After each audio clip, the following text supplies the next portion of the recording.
Assaggi di festival, inizia il conto alla rovescia per la preparazione, per l'avvio, l'inaugurazione di Trame Sonore, e questa manifestazione Assaggi di Festival è un invito alla città a partecipare a delle pillole, appunto degli assaggi che poi, come si diceva prima, terminano anche con un vero e proprio assaggio anche culinario molto interessante. Ecco, un assaggio di quello che poi sarà questo grande momento culturale, il Festival Trame Sonore, che partirà il 29 di maggio e proseguirà per 4 giorni e mezzo fino al 2 di giugno. Una full immersion che i mantovani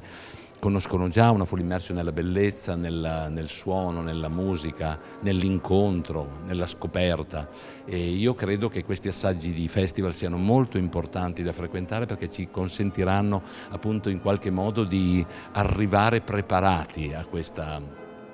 grande kermesse.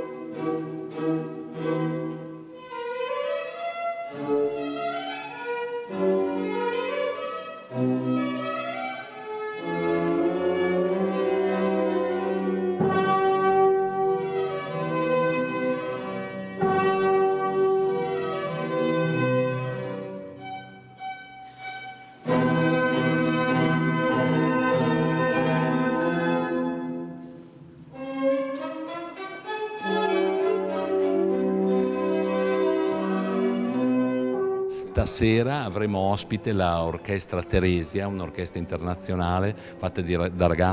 composta da ragazzi che arrivano da tutto il mondo, un'orchestra barocca diretta da Alfredo Bernardini, che è un magnifico amico e un magnifico musicista. Trame Sonore è una manifestazione molto articolata, molto direi anche complessa, e con il libretto in mano per la prima volta, con 20 giorni di anticipo, anzi 25 mi pare giorni di anticipo, possiamo